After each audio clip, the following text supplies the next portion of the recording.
Okay, if you liked Godzilla X Kong, it's not all bad news, okay? The captain's going to be some. I'm going to start with what's good about it. And then I'm going to tear it to shreds. I'm really sorry about that. Okay, well, it's not as bad as Madam Web, okay? It's not that bad. And it's certainly not in the league of like a Marvels. You know? Previously on the Captain's Cast live show, streaming every Sunday at 1 p.m. Pacific, 4 p.m. Eastern. All right, well, let's just dive into Godzilla X Kong, folks. All right, so let's start with the good news. Here's the good news about Godzilla X Kong. It actually functions mostly pretty well as relates the monsters, the kaijus, or as they call them in the Monarch universe, which I detest, the Titans. Which is actually, I like that name for them, the Titans. Okay, cool, I like that. It functions really well as a superhero story for Kong. Now, I find that... how could I put this in a way that is not... Because if you like this movie, I don't want to, like, rain on your parade, okay? If you like the movie, more power to you. There is stuff to like, and I'm kind of getting at that. But what I will say is, just for me personally, when I'm watching this giant CGI ape expressing his, in the opening scene that, oh, I'm so lonely. Oh, and then he gets a toothache and he's like, oh, my tooth. He's not saying anything, but that's what it's communicating. Oh, it hurts. And he's like, I just wish I had someone to love. I'm like sitting in the theater. I'm just like, this is so silly. I am a dork, okay? There are far dorkier things that I've been totally into. So that's fair. This is not me judging anyone, okay? And Kong is living happily in Hollow Earth, but, well, not happily. He's living unhappily. He's lonely. There's no lady Kongs for him to get with. He's fighting off all kinds of nasty creatures. He's getting tired. There's almost a kind of I'm getting too old for this shit thing going on where he's like really tired after beating the crap out of all these bad guys. Then, so Kong is like, he's sad. He needs like someone to hang out with in the Hollow World. And, he gets attacked by some other Kong-like apes. He beats the crap out of them. He beats the crap out of the little one that's attacked. This monkey, grabbing him. And he kind of befriends this little ape. And I guess I could summarize the plot, but the plot is so bananas in this movie. It's so ridiculous. But who's the main chick? I don't even know her name because I really could care less. She's such a boring character. All of the human characters are insanely boring. And the most boring are the ones that they're trying to make them kind of larger than life. There's like this wacky Dr. Dolittle kaiju vet. He's a kaiju vet. If you think I'm right about Godzilla X Kong, consider subscribing, like it if you're seeing it on X, formerly Twitter, or Rumble. And if you think I'm dead wrong about this, make sure you hit that like button because you're going to want to hear more. So obligatory scientist babe has adopted the girl who's the key to everything, which is Gia. And she is the deaf girl from, I don't know, what the last Kong movie. And she was like the Kong whisperer. She was the last of her kind from Skull Island. So you have her, and she's been adopted by obligatory scientist babe. That's the half of the plot that is insanely boring, and I really hate it. Everything to do with the humans is cringe. I mean, full-blown cringe. Awful. However, Kong kind of goes on this quest. He digs into a deeper layer of Hollow Earth, and he uncovers...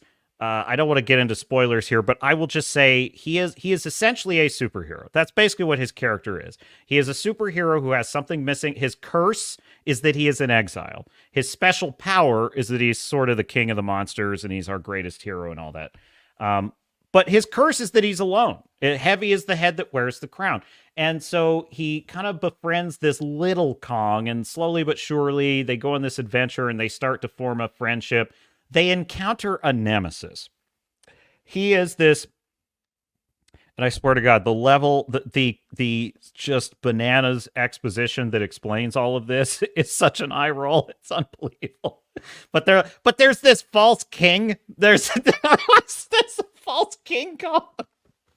There's like this false king, and he rules. I'm just gonna mild spoiler here. I'm not gonna spoil the ending. Kong discovers a bunch of other Kongs that are enslaved. Okay, and they're enslaved by this false King Kong, and of course that's because they all had some kind of battle with Godzilla in the ancient past, and they fought Godzilla, and Godzilla won, and he exiled them all to Hollow Earth, and they all. First of all, how does Godzilla exile a bunch of Kongs that he defeated? This isn't like they signed a treaty. It's not like, oh, they formally surrendered. They signed the Geneva Convention of Kaiju, and then Godzilla marched them off down into Hollow. That's not how that works. But whatever. It happened somehow. Somehow Godzilla sequestered them in this deep layer of Hollow Earth. So they encounter this false king. He's actually a pretty good villain. So he's the nemesis for Kong. He beats there is a good bad guys close in section where he really beats Kong, and Kong has to go recruit allies to defeat this false king. So it actually has a pretty good superhero journey for Kong. And there were a couple of payoffs in the third act of the film, which, by the way, the third act of the film is some of the dopiest shit I've ever seen. It was like, it's not as bad as like an Ant-Man Quantumania level. It's not that bad, but it's getting close, because the level of just bullshit magical stuff in this is off the charts. Like, every 10 minutes, they introduce another magical bullshit. Oh, there's a gravity well. It's a portal that takes us to Hollow Earth. Like, the Hollow Earth thing is just barely this side of plausible. Like, oh, maybe it's a pocket down in the core of the Earth or something, like in the Matrix, Zion, whatever. But then they have to add that there's this magical bullshit gravity well, but that they, for some reason, have to activate with technology, whatever. Then there's all this bullshit magical stuff about how Godzilla, quite separately, is on this side quest to go absorb all the radiation from all the radiation. He goes and absorbs a nuclear power plant. By the way, in this universe, why is anyone operating a nuclear power plant ever? Ever! Like, those all have to be decommissioned immediately because they're catnip they're kaiju nip is what they are. And then here comes Godzilla, and he just trashes a nuclear facility to absorb all the radiation. That's magical bullshit. But even within that scene, they add more magical bullshit, which is he's just trashed a nuclear facility. Oh my God, radiation's going everywhere. Oh, good. He's absorbing it all. What? So he's just hoovering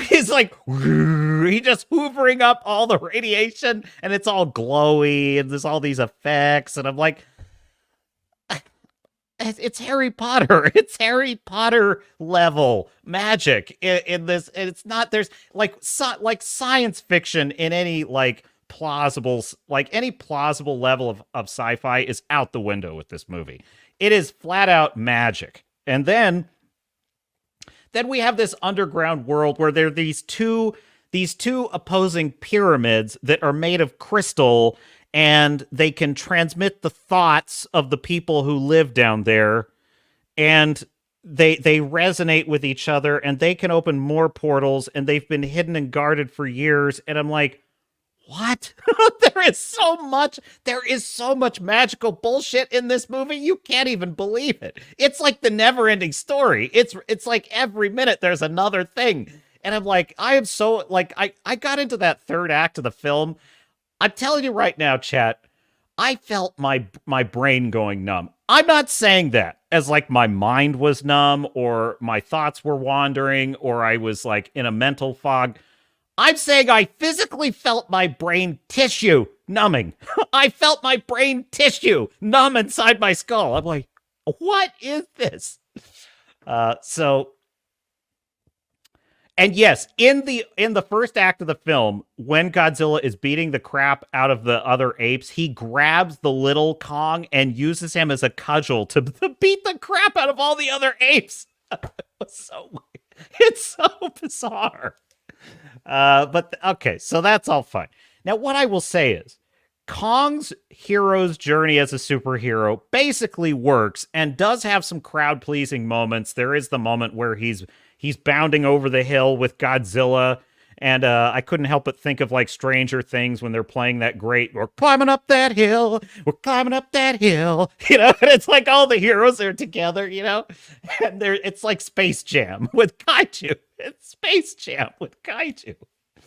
Now, now that's not terrible. Like, there's not really any wokeness in it. There's nothing really super, like, there's no the message in it, so that's all good. And it does work as a superhero story on the Kong level, okay?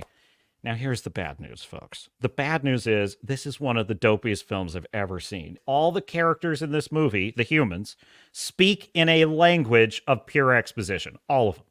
They are only there for exposition.